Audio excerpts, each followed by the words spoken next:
এই 20 বছরের যে রূপটা দয়াল, এই 16 বছরের যে রূপ, এই রূপটা নাকি একটা সাধনার বলে ধরে রাখা যায়, যেমন আপনি রাখছেন। আপনার বয়স দয়াল কত জানি না, কিন্তু আপনাকে দেখলে এখনো মনে হয় আপনার বয়স 16 বছর। এই যে আপনি যে রূপটাকে ধরে রেখেছেন, এই মন্ত্রটা কি? হ্যালো, গোপন রহস্যটা কি? আমাদের জানি চাপা চুপা না ভাঙ্গে যায়।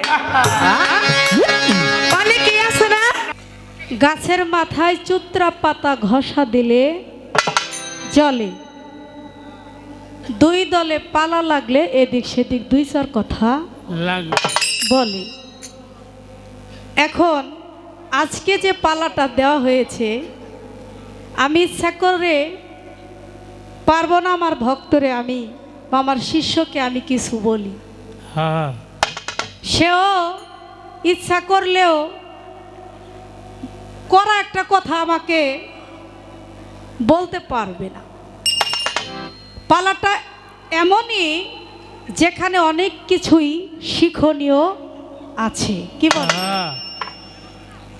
তবে আমার সাথে আজকে যিনি শিষ্যর অভিনয় করবে, আমার সাথে সে যে আশা আকাঙ্ক্ষা নিয়ে আমার কাছে অনেক কিছু সে চেয়েছে, এখন আপনারাই বলেন সেই কথাগুলো যদি আমি মীমাংসা করতে যাই তাহলে কিন্তু একটু সময় আমাকে দিতে হবে।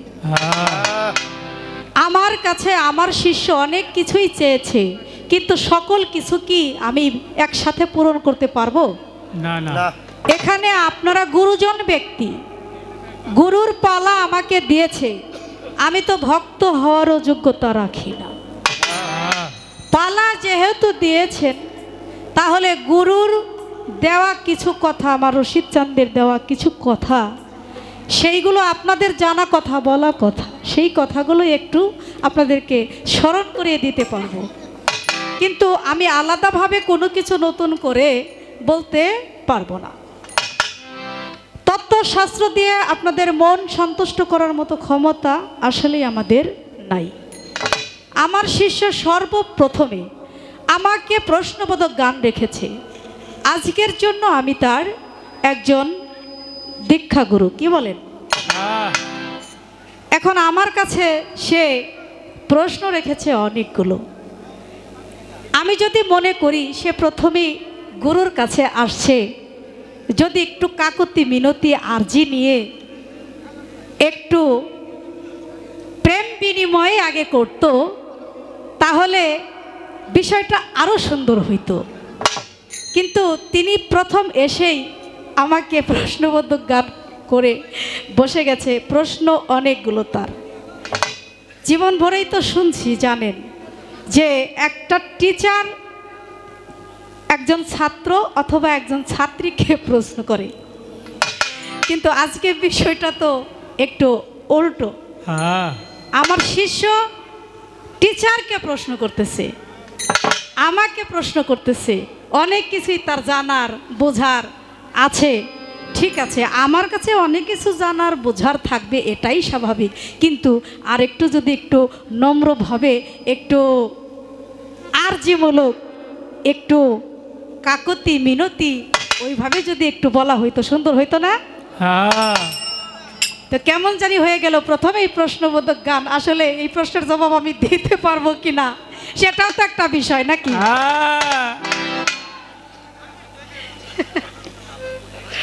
প্রথম প্রশ্নই তার, আপনি বলবেন কলেমা কয়টা, নামাজ কি আপনার? পীর মুর্শিদের দরবারে গিয়ে সেখানে তার প্রতি আনুগত্য হয়ে, তাকে স্মরণ করে, বিশ্বাস ভক্তি প্রেম রেখে, তার সাথে ভালোবাসা মহব্বত আদান প্রদান করে তারপরেই তার ওই দিল কাবাতে, দিল কালবেতে রুজু হতে হয়, কি বলে?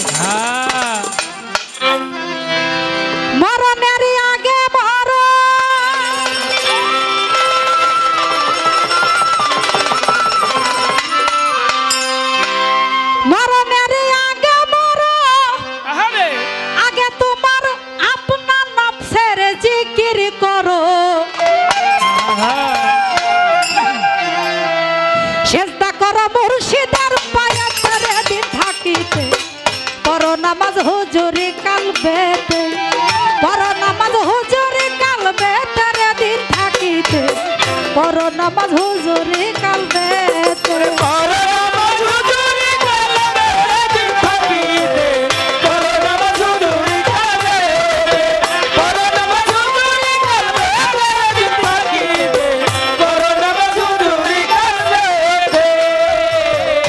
প্রেমের পর্দায় উল্টাইয়া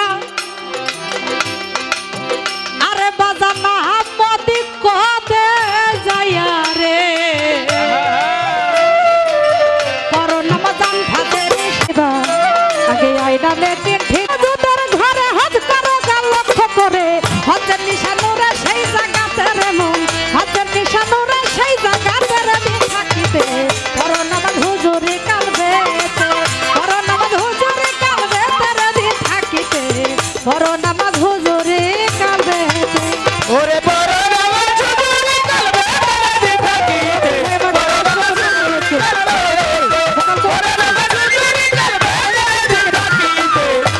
নামাজ হুজুরি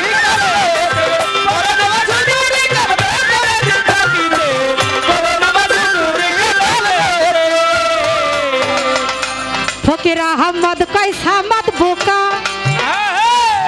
গেল না তোর মনের ধোকা রে এবার ডুবলো বেলার হৃদয় আকাশে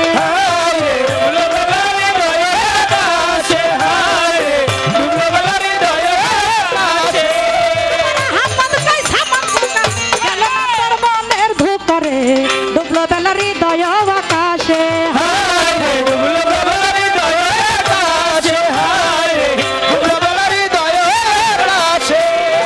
ওয়াজে বলো জুতার ঘরে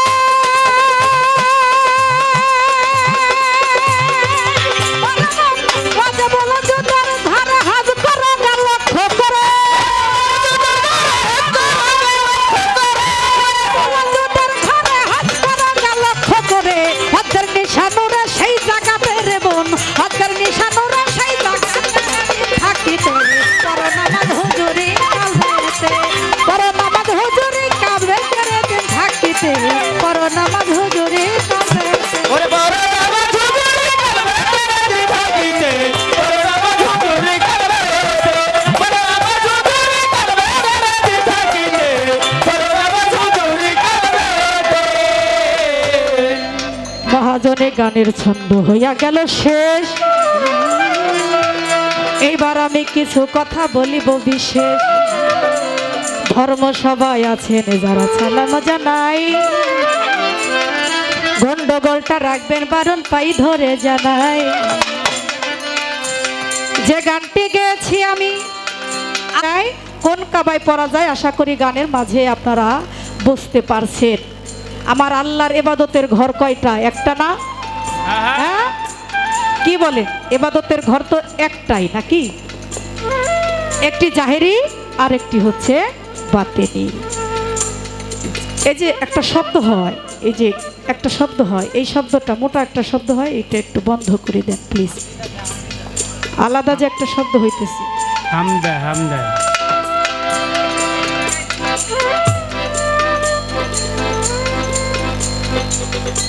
আহারে কি একটা শব্দ হইতেছে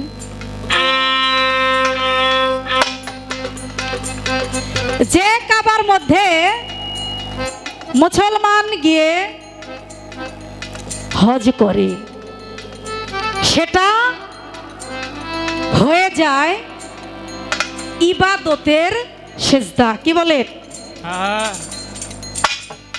ইবাদতের সেজদা আর আমার গুরুর কাছে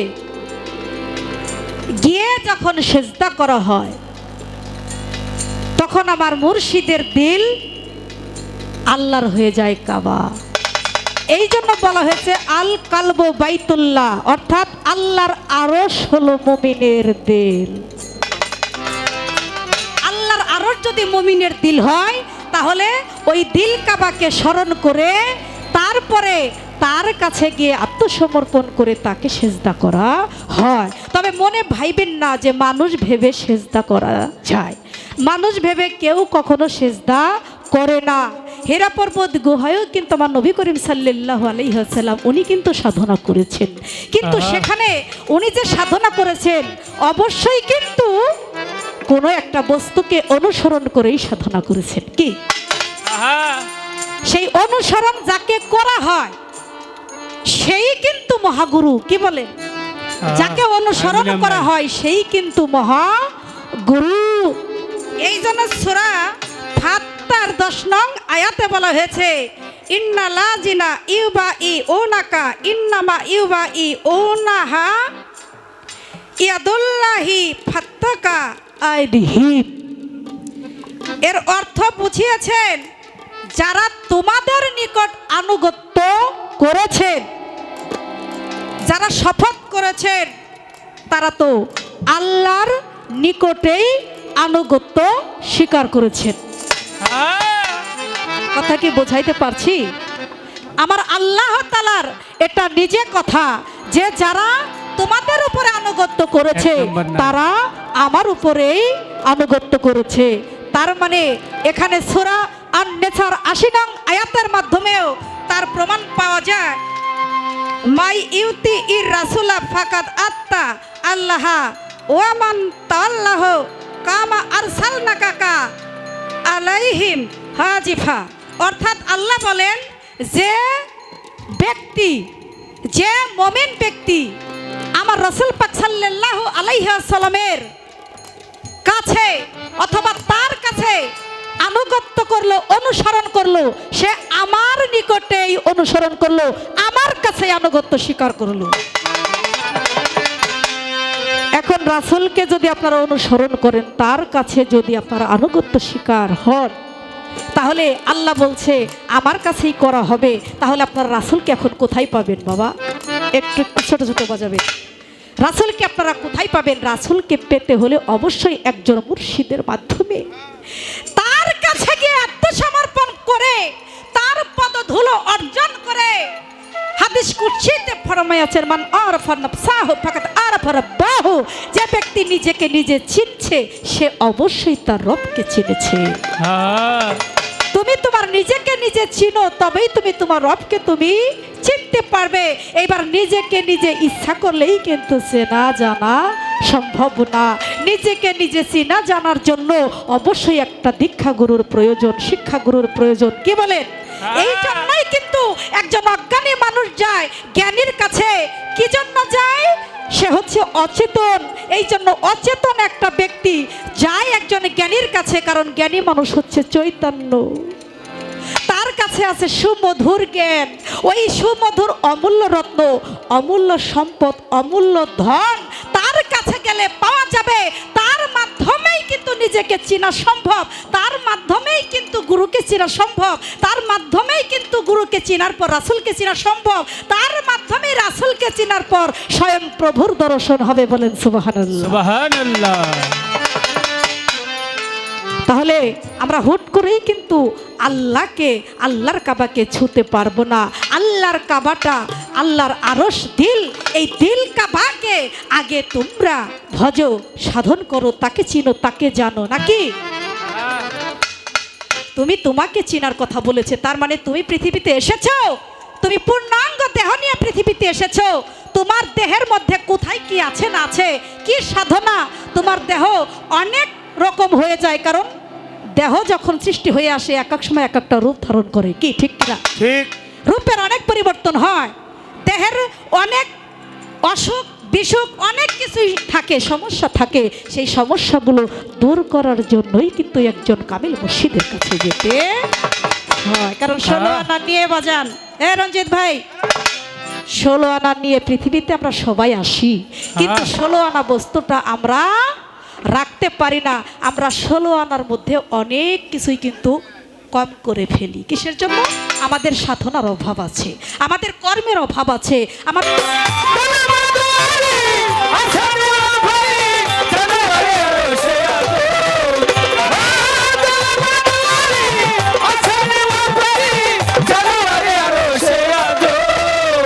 আরে কলেমার সুরতে প্রকাশিলেন যাতে, কলেমার সুরতে প্রকাশ যাতে সিফাত যাতে রয়েছে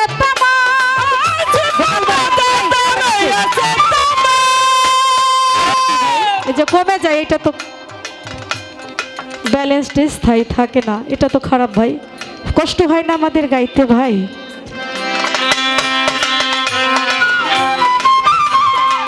কলেমার সুরতে প্রকাশিলেন যত এই কলেমার সুরতে প্রকাশিলেন যাতে, আরে কলেমার সুরতে প্রকাশিলেন যাতে সিফাত যাতে রয়েছে তামাম হায় সিফাত যাতে রয়েছে তামাম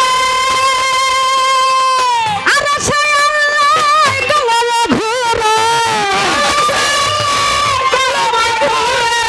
আর সে আল্লাহ কলম ঘুরায় মোয়াল্লাতে ভাসে তার কালাম।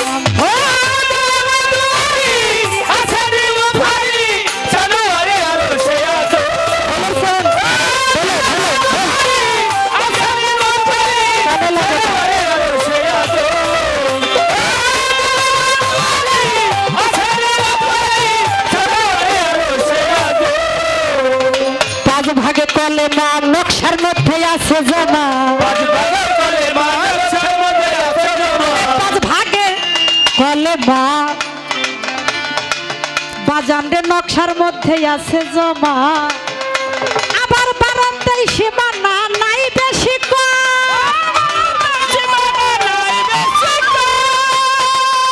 আবার ইরফানি আয়নায় তাকাইলে দেখা যায়, ইরফানি আয়নায় তাকাইলে দেখা যায় 40 অক্ষরে বান্দার বই।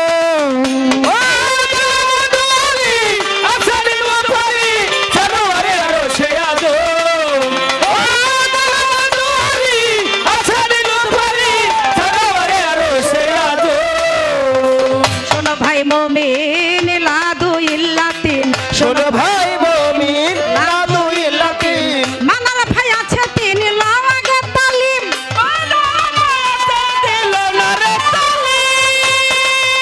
আবার ইল্লা ইল্লা আল্লাহ চার বরাবর,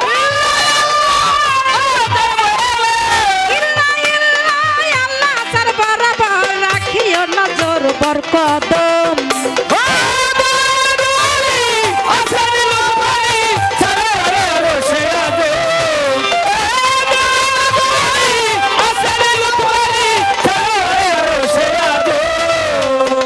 কলেমা পড়তে চাও রাখিও দমে হোশ, যদি কলেমা পড়তে চাও রাখিও দমে হোশ, সবাই না হয় বেহুশ 1,40,000 ভক্তি দিছে, ভক্তি দিছে না? অবশ্যই তার মধ্যে ভক্তি দেওয়ার মতো একটা ইচ্ছা কিন্তু আছে। আমরা আমাদের ভক্তর কাছে আজকে জানবো এই যে ভক্তিটা যাকে দেওয়া হলো, ভাই একটু প্লিজ, এই যে ভক্তিটা সে দিল তার গুরুপদে, নিশ্চয় তার গুরুর কাছে সে আত্মসমর্পণ হয়েছে বা তাকে অনুসরণ করেই কিন্তু তাকে ভক্তি দিল, তাহলে অবশ্যই কিন্তু তার মুর্শিদকে তার কাছে রাখছে, কে রাখছে কিনা? এখন আমার একটু টাচ করা দরকার তাকে, যে এই যে মুর্শিদকে যে ভক্তিটা দিল, এই মুর্শিদকে ভক্তি দেওয়াটা, এই ভক্তি দেওয়াটা কোথা থেকে আসছে? এই ভক্তি দেওয়াটা আসছে কোথা থেকে? সে কাকে অনুসরণ করে ভক্তিটা দিল? আর এই যে মুর্শিদকে তো অবশ্যই ভক্তি দিলে কোনো একটা আসনে সে বসাইছে, কি কি কোনো একটা আসনে বসাইছে না? আমার ভক্ত বলতে পারে যে আমার হৃদয় আসনে, আমার হৃদ মাজারে আমার মুর্শিদ, হ্যাঁ কথা ঠিক আছে, কিন্তু মুর্শিদের যে এই আসনটা, হৃদ মাজারের যে আসনটা, এই আসনটা সর্বপ্রথম একজনের ছিল, এই আসনটা কিন্তু একজনের ছিল। সেই আসনটা কিভাবে কার মাধ্যমে আসলো এখানে? যেখানে আমার ভক্ত তার মুর্শিদকে ওই আসনে বসায় নাকি? এই আসনটা কোথা থেকে আসছে? এই ভক্তকে কোন আসনে গুরু রাখে এবং একজন গুরুকে ভক্তের কোন আসনে রাখে? আপনাদের একটু জানার দরকার আছে না? আছে। কি জানার বোঝার আছে তো? তাই আমি আমার ভক্তকে প্রশ্ন নয় কথাটা একটু বললাম। আর আমাকে যে কালেমা বিষয় এত কিছু জানানো হলো, জানতে চাইলো, এখানে পূর্ব জন্মে আমিও তো আমার ভক্তকে আমি কিছু শিক্ষা দিয়েছিলাম, হ্যাঁ কি বলেন, দিয়েছিলাম না? হ্যাঁ আমাকে একটু দয়া করে বলতে হবে, আমি তো পুনর্জীবনে আমি অনেকগুলো কালাম তাকে শিক্ষা দিয়েছিলাম। সেই কালামগুলো কি আমার ভক্তের মনে আছে কিনা একটু আমার পরীক্ষা নেওয়া দরকার। হ্যাঁ সেটা এই যে ঠিক না, কিন্তু তারপরেও কিন্তু বলতে হয়, তাহলে তো বোঝা যাবে না। একটু একটু তারা একটু বাজাই যে সে আসলে কেমন। সেই কালামগুলো হ্যাঁ, মনে আমি আছে কোন এক কিনা? সময় 4টা সময় তাকে আমি কালামগুলো দিয়েছিলাম, 4টা সময়। এই 4 সময়ে আমি তাকে 4বার কালাম দিয়েছি। এই কথাগুলো তার মনে আছে কিনা, সেই মন্ত্রগুলো কি একটু দয়া করে চন্দ্র সরকার একটু সবাইকে শোনাবি।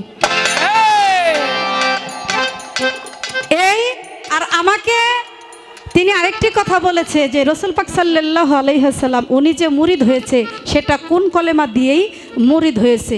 সচরাচর আপনাদেরই জানা কথা, বলা কথা, যতটুকু সত্য সেটাই বলি। কালেমাতু লা ইলাহা ইল্লাল্লাহু মুহাম্মাদুর রাসূলুল্লাহ, এই কলেমাটা আমরা পড়ি আমাদের জন্য, নাকি বলেন? আমরা পড়ি না? এটা হচ্ছে তয়ব কলেমা। তয়ব শব্দের অর্থ হলো উৎকৃষ্ট বাণী, কি বলেন? এটার উপরে বিশ্বাস রেখে আমরা কলেমা পড়ি, মুহাম্মদুর রাসূলুল্লাহ আমরা বলি। আমার নবী করিম সাল্লাল্লাহু আলাইহি ওয়াসাল্লাম যেদিন আমার আল্লাহর কাছে উনি গিয়েছিলেন এবং তার আদেশে যখন গিয়েছিলেন, আমার আল্লাহ তাআলা সেদিন বলেছিলেন যে আমি বেমুরিদানের সাথে দেখা করতে চাই না। তখন কিন্তু আমার আল্লাহর সাথে দেখা করার জন্য খুবই সেই ইচ্ছা করেছিল। মুরিদ না হলে নাকি দেখা করা যায় না। আল্লাহর কুদরতি, আল্লাহর রহমতের একটি হাত আসে, সেই হাতের উপরে উনি চক্ষু বুজে হাত রাখার জন্য আদেশ পায়। সেই হাতের উপর যখন সে হাত রাখে, উনি চক্ষু খোলার পর দেখে অন্য কোনো হাত না, উনি নিজের হাত নিজেই ধরে রেখেছে। সুবহানাল্লাহ। উনি নিজের হাত নিজে ধরে রেখেছে এবং সেই সময়তে যে কালামটা হয়েছে, কালেমাতু লা ইলাহা ইল্লাল্লাহু আনা রাসূলুল্লাহ, ওখানে আমরা বলি মুহাম্মদ রাসূলুল্লাহ, ওখানে বলা হয়েছে আনা রাসূলুল্লাহ। এর চাইতে বেশি কিছু আর বলার নাই। উনি নিজেই রাসূলুল্লাহ। তার মানে আমার আল্লাহকে চিনতে হলে নবীকে আগে চিনতে হয়, আর নবীকে না চিনলে আল্লাহ চিনার কোনো ব্যবস্থা নাই। এই জন্য বলেছে যে হে মুর্শিদ সেহি রাসূল,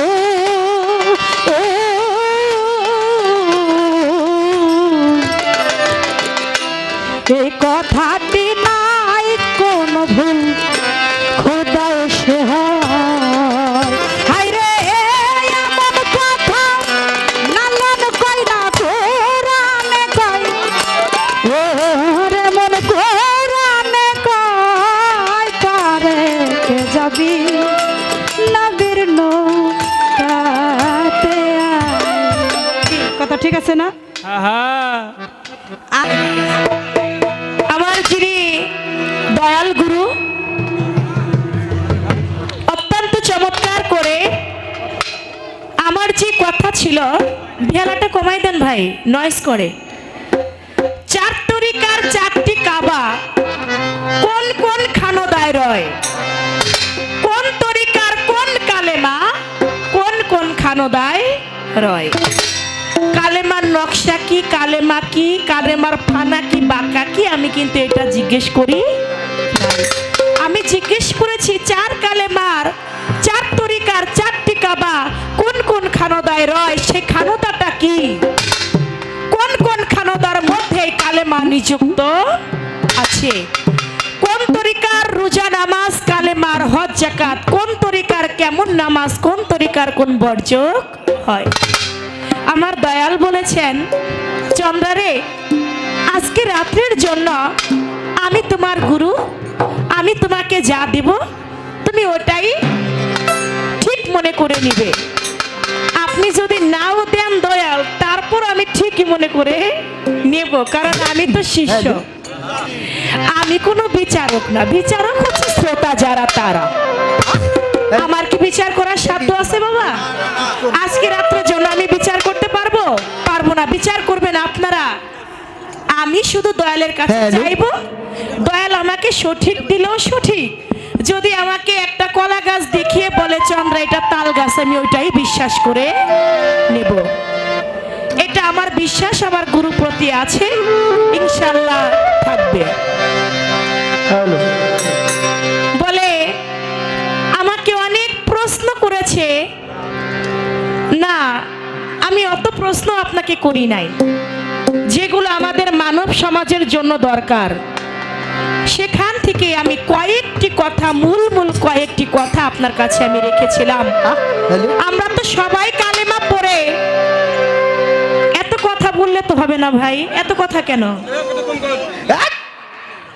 আমরা তো সবাই কালেমা পড়েই মুরিদ হই, মুসলমান হই। তাহলে এই কালেমা লা ইলাহা ইল্লাল্লাহ মুহাম্মদ রাসূলুল্লাহ আল কোরআনের মধ্যে কোন সূরায় কত আয়াতে আছে এই কালেমা? কথাটা ছিল আমার এইখানে, যে কোরআনে কোন সূরায় কত আয়াতে আছে লা ইলাহা ইল্লাল্লাহ মুহাম্মদ রাসূলুল্লাহ। কোরআনে যদি না থেকে থাকে তাহলে কেন আমরা এই কালেমা দিয়েই মুরিদ আমাদের হইতে হয়? বিষয়টা আমার হ্যালো এখানে ছিল। তোমার যিনি দয়াল তিনি আমাদেরকে সুন্দরভাবে বুঝাইলেন। বলে একটু আজিজি মিনতি থাকতে হবে তো দয়াল, আমি তো শিষ্য, আজিজি মিনতি কিভাবে? আমি শিষ্য বিধায় তো আপনার কাছে এসেছি, এক একটা কিছু জানতে চাই। আমি যদি সবকিছু বুঝতাম, সবকিছু, একটা শিশু বাচ্চা দেখবেন যখন তার বয়স 4 বছর বা 3 বছর হয়, একটা কলম যদি দেখে ও বাবা মায়ের কাছে নিয়ে জিজ্ঞেস করে বাবা মা এটা কি? তখন বাবা কি বলে, বাবা এটা হচ্ছে কলম। এই পর্যন্ত এই প্রশ্ন কিন্তু শেষ না। বাবা এটা দিয়ে কি করে? বাবা এটা দিয়ে লেখে। বাবা লেখা কি করে? বাবা লেখা জ্ঞান অর্জন করতে হয়। এমনি ভাবে পোলাপানে প্রশ্ন করে না? তো আমি তো শিষ্য বাজান, আমি যদি না আকাঙ্ক্ষা করি আপনি পূর্ণ করবেন কিভাবে?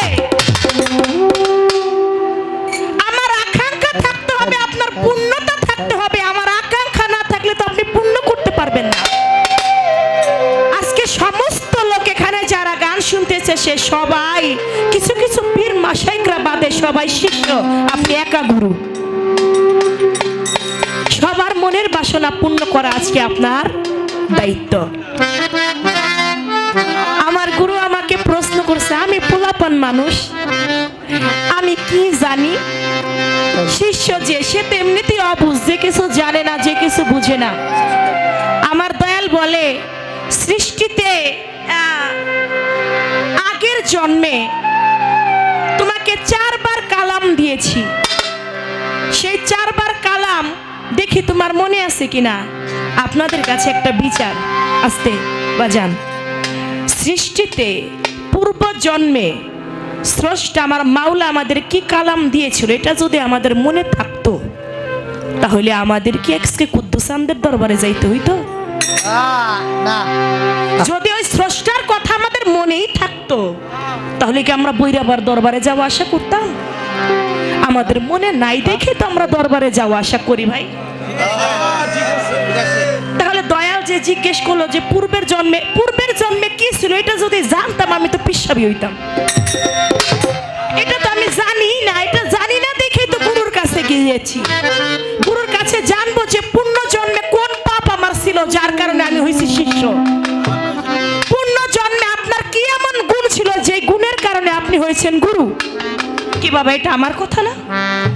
যে আমার পাপ ছিল কোথায়, যে পাপের কারণে আমি হইলাম শিষ্য, আমি কেন গুরু হয়ে জন্ম নিলাম না?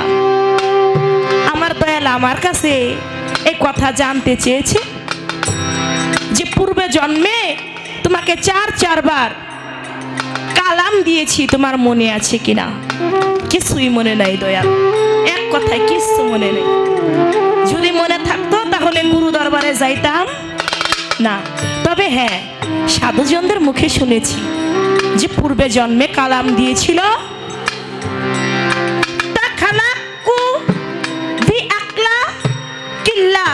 তোমরা আল্লাহর গুণে গুণ গুণান্বিত হবে। হে আমার বান্দা, তোমরা আল্লাহর গুণে গুণান্বিত হবে, তোমরা আল্লাহর আকলাকিত হবে। এখন আল্লাহর আকলাক কি এটা তো আমরা জানি না, আল্লাহর গুণ কি এটা দয়াল আমি বুঝি না। আল্লাহর গুণে গুণান্বিত হওয়া কোনো সহজ বিষয় না। আল্লাহর গুণে গুণান্বিত তারাই হইতে পারে যারা গুরু হয়, তারাই তো গুণান্বিত হইতে পারে। আল্লাহর আকলাকে, আল্লাহর চরিত্রবান হইতে পারে আল্লাহর ওলিগণ, একজন শিষ্য পারে না। তবে হ্যাঁ, ভক্ত পারে, যদি দয়াল ভক্তকে ওই পর্যন্ত নিয়ে যেতে পারে। রসুলের প্রতি মহব্বত রাখতে হবে, পূর্বের ওয়াদা।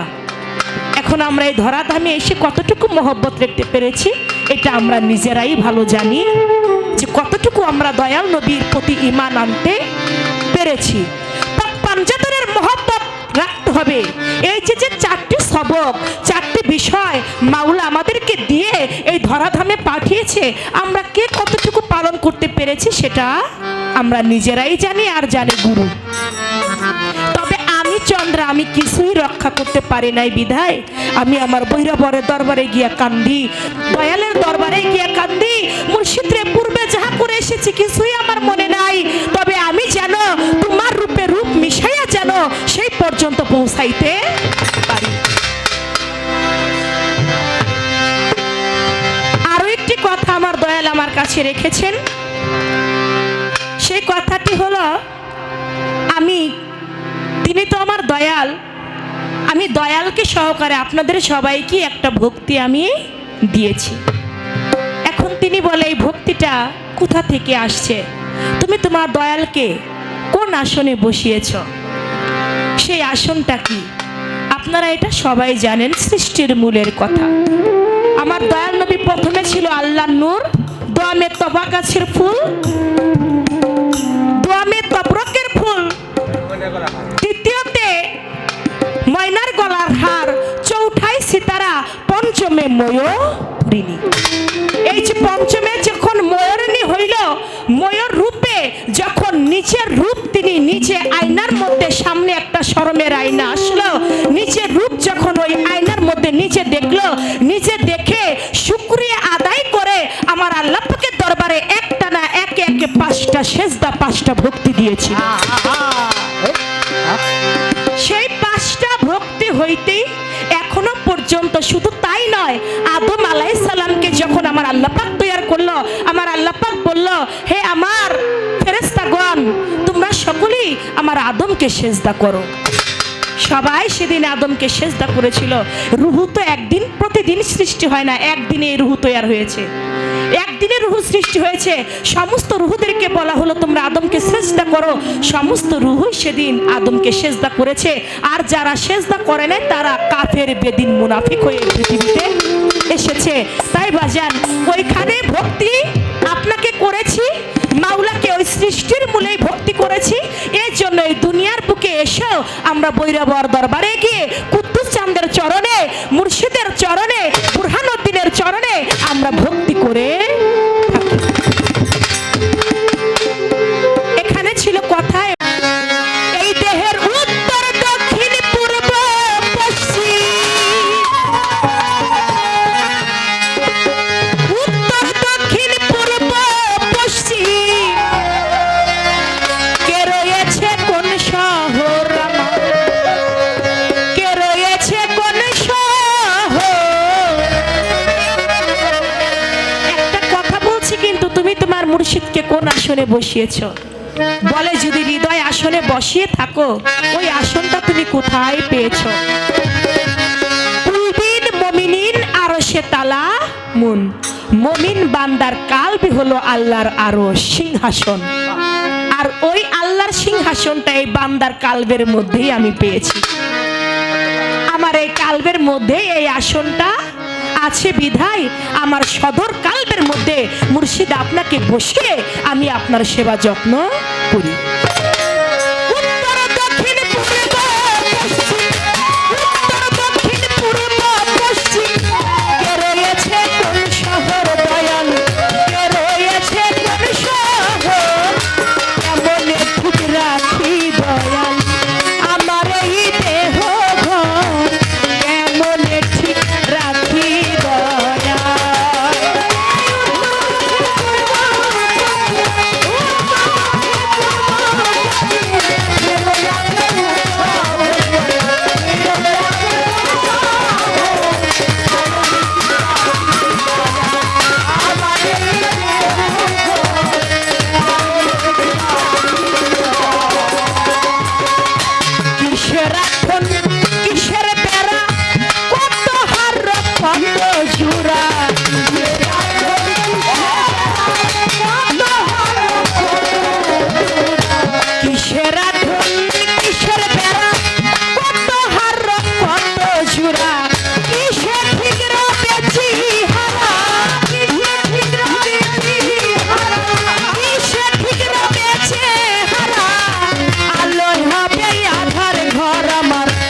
না, কিন্তু লক্ষ্য করে শুনতে হবে।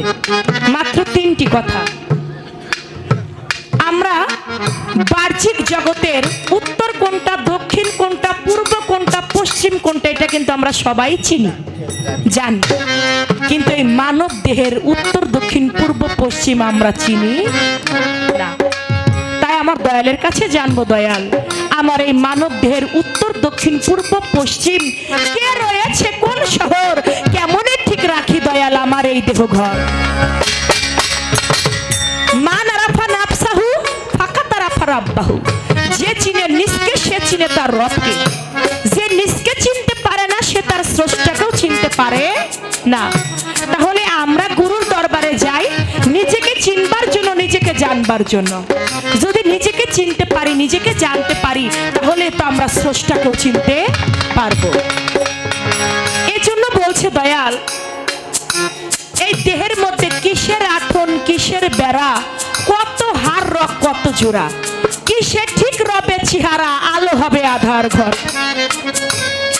যৌবনের সময় কত সুন্দর একটা চেহারা, যখন 16 বছর 20 বছর বয়স থাকে, কত ছেলে মেয়ে, একটা মেয়ের জন্য একটা ছেলে পাগল হয়ে যায়, একটা ছেলের জন্য একটা মেয়ে, বাবা, যে বাবা মা এত কষ্ট করে লালন পালন করে এত বড় করে, সেই বাবা মায়ের প্রতিও সন্তানের মায়া থাকে না, প্রেম করে চলে যায়। এই 20 বছরের যে রূপটা দয়াল, এই 16 বছরের যে রূপ, এই রূপটা নাকি একটা সাধনার বলে ধরে রাখা যায়, যেমন আপনি রাখছেন। আপনার বয়স দয়াল কত জানি না, কিন্তু আপনাকে দেখলে এখনো মনে হয় আপনার বয়স 16 বছর। এই যে আপনি যে রূপটাকে ধরে রেখেছেন, এই মন্ত্রটা কি, হ্যালো, গোপন রহস্যটা কি, আমাদের জানি চাপা চুপা না ভেঙে যায়। অনেকেই আছে না,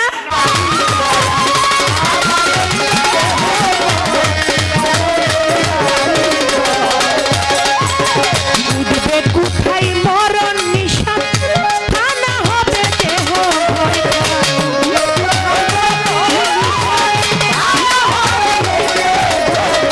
উঠবে কোথায় মৌতের নিশান, থানা হবে দেহ ঘর খান। সাই জ্যোতির মন হয় পেরেশান, সাই জ্যোতির মন হয় পেরেশান। মানুষ মইরা কেমনে হয় মোর, মানুষ মইরা কেমনে হয় মোর, কেমনে ঠিক রাখি দয়াল আমার এই দেহ ঘর, কেমনে ঠিক রাখি দয়াল।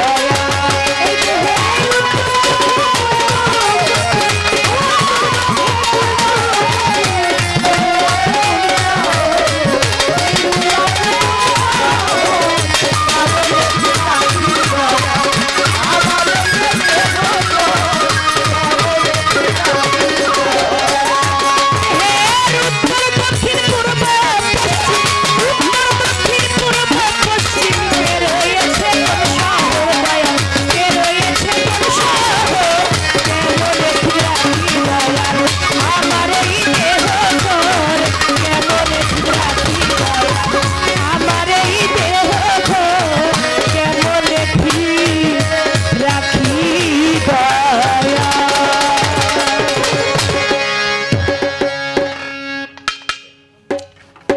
হয়ে গেল একটি গান, মূল্যবান কিছু কথা। এবার আমার শিষ্য ভাবধারা অনুযায়ী আর সে প্রশ্ন করতেছে। এখন হয়তো বা গান গাইতে গাইতে সে একটু ভাবের দরিয়া একটু আগে চলে গেছে, হয়তো বা এক স্টেজ আরও সময় আছে আমাদের, যেতে পারতো। সে ওইভাবেই যদি আরেকটা গান গেয়ে বসে পড়তো সবচাইতে বেটার হইতো। হয়তো বা একটু নিদানে পড়িয়া ডাকি দয়াল রহিলা কোথায়, হয়তো নিদানে পড়ে সে আমাকে ডাকতেছে, গুরুর কাছে আরাধনা করতেছে। বেশ ভালো, এ পর্যন্তই থাক। আসলে ঝগড়াঝাটি করে তো কোনো কিছু পাওয়া যায় না বাজান।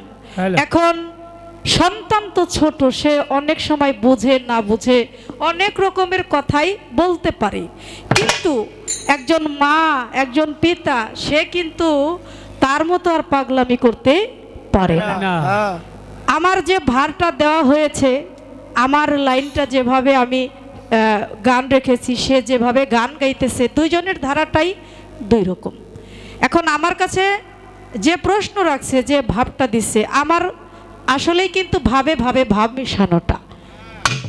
তো তারপরেও আমার কাছে প্রশ্ন রাখছে, এখন মীমাংসাটা না করেও তো আমি ওই রকম একটা পরিস্থিতিতে যাইতে পারি না। আপনারা যত কথাই বলেন, গান বাজনা জিনিসটা, সঙ্গীত জিনিসটা, এটা কিন্তু আসলেই উপর আল্লাহর দান, আর হচ্ছে আপনাদের দোয়া। আপনাদের দোয়া ছাড়া, ভালোবাসা ছাড়া কখনোই কিন্তু সম্ভব না।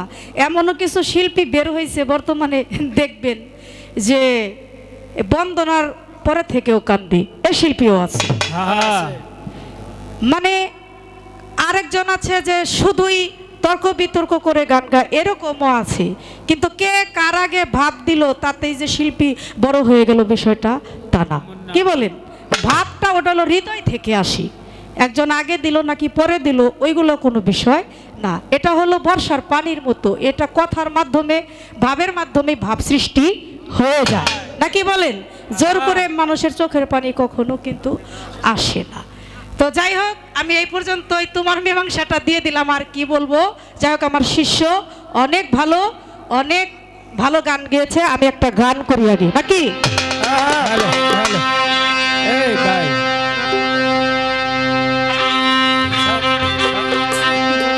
Hello hello hello hello hello এই সাইড ভোকাল দুইটার একটাও না, এগুলো কি? সাইড ভোকালে একটু ভলিউম দিয়ে দেন।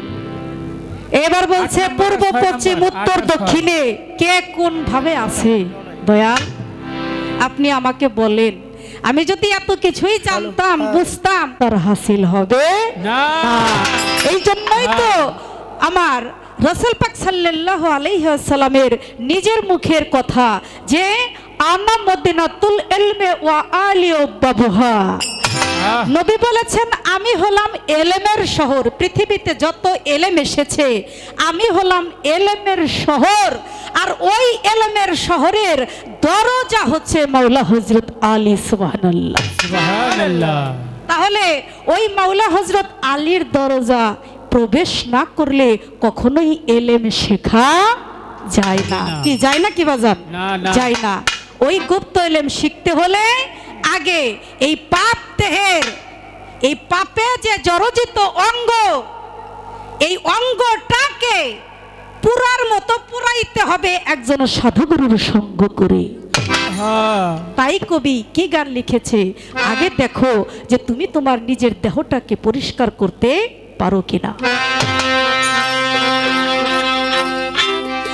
পাপে ভরা অঙ্গ, ভালো ভালো আরে তোমার পাপে ভরা অঙ্গ, আগে করো সাধুর সঙ্গ। আচ্ছা আগে বাহির ভিতরটা তুমি করো পরিষ্কার। প্রেম করা কি ভাবে সহজ ব্যাপার গো, প্রেম করা কি ভাবে সহজ ব্যাপার।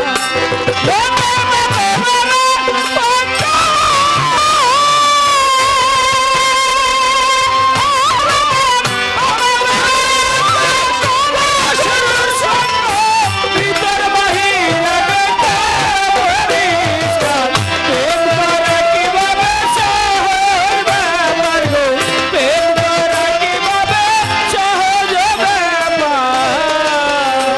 দরদি আবার নিলে গুরুর মন্ত্রণা, দূর হয় ভব যন্ত্রণা, এই দেহের আবর্জনা রবে না রে আর। ও দরদি, ভাই রে ভাই, নিলে গুরুর মন্ত্রণা, দূর হয় ভব যন্ত্রণা, এই দেহের আবর্জনা রবে না রে আর। তোমার জীবনকে প্রাণ পিতায়া আগুনে লয় পুরাইয়া।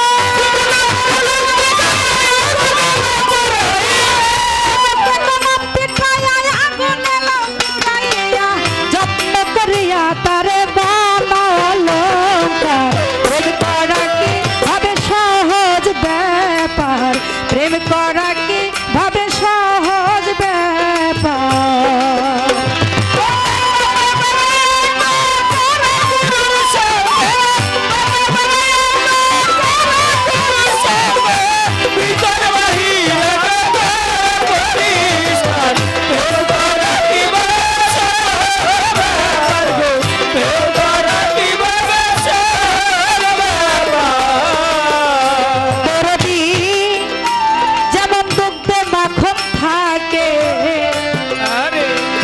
কেউ না তারে দেখে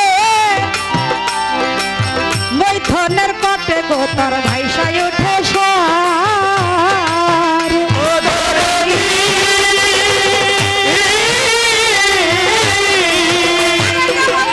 মাখন থাকে কেউ না তারে দেখে মৈথনের কটে গো তার ভাইসাই উঠে সার মৈথনের কৌশল না জানিলে কি হবে কাল ঘোরাইলে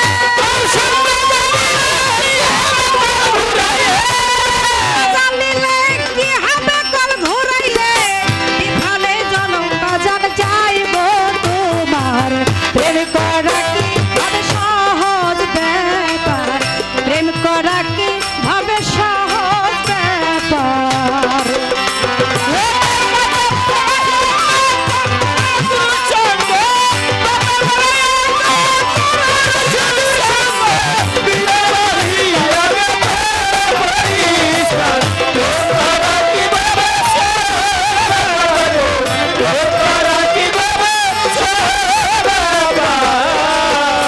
দরদি দেহের কামক্রোধ সাইরে পোয়াদি হিংসা নিন্দা ভয় ইত্যাদি এসব দূর করতে যদি পারো মনামা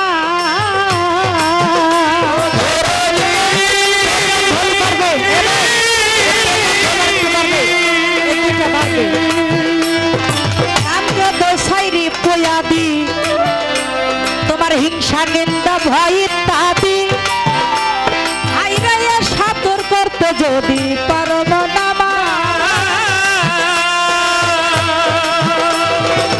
মায়া নদীর জালে ডুব দিও কৌশলে নদীর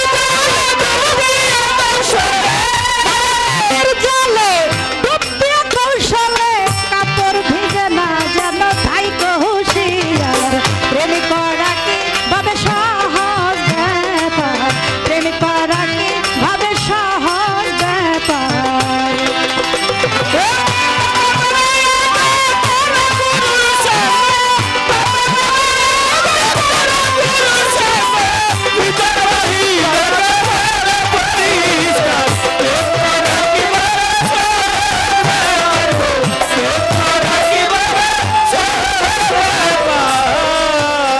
দরদি দেহের ছাপ চক্র পঞ্চবান প্রেম সুতাই এটে বান আবার ধ্যান যোগে টেনে কইরা তবে দার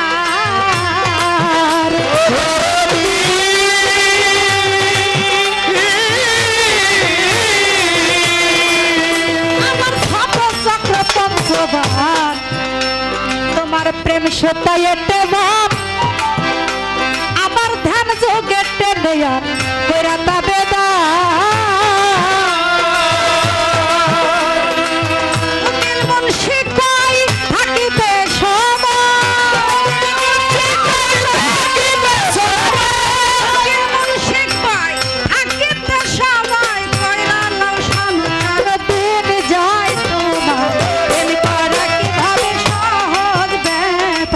প্রেম করা কি ভাবে সহজ ব্যাপার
গানের মধ্যে কিন্তু বুঝে গেছেন আমি কিন্তু সব কিছু এত ভেঙে বলতে পারবো না।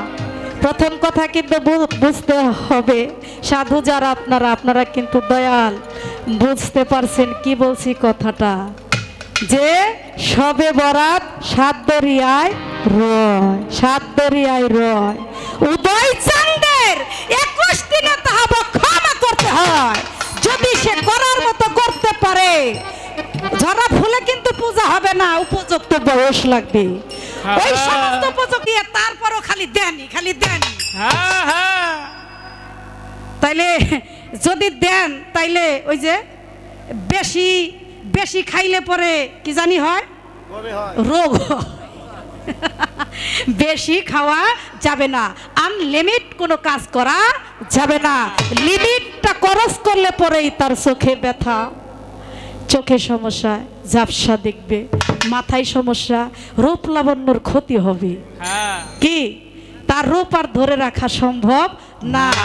গরুর রূপ সাগরে ডুব দিয়া যদি কেউ থাকতে পারে, একটা গানে বলেছে, তৌহিদ সাগরের বীজে ডুব দিলে মন পাবি তারে, রব কোথায় তোর মালিককে বা জানকে কামাল মুর্শিদ ধরে। তৌহিদ সাগরের মধ্যে ডুব দেওয়ার জন্য বলেছে। তৌহিদ সাগর হলো একটা গুরুর সাগর। ওই দরিয়ায় যদি কেউ নিরিখ ঠিক রেখে থাকতে পারে বাবা, গুরুর আদেশ যদি মাইনা চলতে পারে, আমার মনে হয় তার রব কোথায়, আর সে কে, মালিককে, গুরুকে, নবীকে চিনার আর কোনো বাকি তার থাকবে না, থাকে না। থাকে না কি বাবা, কখনোই থাকে না। এই জন্য বলে হয়েছে মায়ান রানী ফাকাদ রায়াল হাক্কু, যে ব্যক্তি খোদাকে চিনেছে সে অবশ্যই নবীকেও চিনেছে, যে নবীকে চিনেছে সে খোদাকেও চিনেছে। নবীকে চিনার বাসনা জাগতে হবে, করতে হবে। বাবা রশিদ সাইজির আরেকটা গানে বলেছে যে গানটা হয়েছে সাধন ভজন কঠিন এক ব্যাপার। এক ভাই বলছেন গান বেশি গায়েন না, 2টা করে গানই গাবেন, কিন্তু পালা যখন লাইগে যায়, আমার বাবা যখন গান গাইতেন তখন তার একটা স্বাধীনতা থাকতো। এখন নিয়ম হয়েছে একটা গান বেশি গাইলেই শিল্পী বেজার হয়, কিন্তু পালা যখন করছে দেখছি শুনছি ছোটবেলা থেকেই যে একসাথে 3-4টা গানও সে গাইছে। কারণ একটা কথার মীমাংসা করতে গেলে 2-3-4টা গান সে গেয়ে ফেলছে পালা গানি, কিন্তু ওইটা গাইতে গেলে শিল্পী বেজার হয়, দর্শকও আবার বলে যে এত গান গাইলো কেন। এই যে সাধন ভজন কঠিন এক ব্যাপার, এখন তো গানটা গাওয়া দরকার, এখন গাইলে পরে বলবো হ্যাঁ 3টা গাইলো কেন। কিন্তু একটা কথা কি, একটা কথার মীমাংসা করতে গেলে কি এক কথা দিয়ে করা যায় নাকি? যায় না, তার বিভিন্ন মেছাল দিতে হয়। এই জন্য বলেছে ভাষা ভাষা মুখস্থ জ্ঞানে সাধন ভজন হবে কেনে, বস্তুর নিষ্ঠা বাস্তবের দরকার। দাদিমন আমার সাধন ভজন কঠিন এক ব্যাপার, সত্য সাধন করবি যদি মুর্শিদ ভজনের অবধি পইরা থাকো চরণে তাহার, সেখানে রহমতের দ্বার খুলিবে, 3 সাগরের পানি দিবে, একটার মধ্যে গোসল করাইবা। শুদ্ধ গোসল যখন হবে, পাঞ্জাতনের করম দিবে, মধু খাইবা বৈশা বেসুমার, সেই মধু করিলে বক্ষণ, তোমার দেহ হবে কাঞ্চা বরণ, থাকবে না আর কাল সমনের ডর। হ্যাঁ, উত্তম ঋণ গড়াইয়া দিলে জ্ঞানের বাতি উঠবে জ্বলে, রইল ভুলে রশিদ সরকার। কি এই বিষয়গুলো যদি আসলে মেনে চলা যায়, তাহলে স্থান কাল পাত্র ভেদ কি এটা বুঝে শুনে চললে তার কখনো ক্ষতি হয় না। এবার বলছে আমি যে কবে মরবো এই কথাটাও দয়াল আপনি আমার বইলে দেন। হ্যাঁ, দয়ালে কত ঠেকা পড়ছে, কবে মরবো সেই কথা দয়ালে বইলে দিব। আগে কর্ম করতে হবে, কর্ম না করলে পরে একবারে চাইলেই সব কিছু কিন্তু দিয়ে দেওয়া যায় না। দয়াল কখনো বলতে পারে না যে সে কখনো মরবে, তার সাধনার জোরে সে নিজে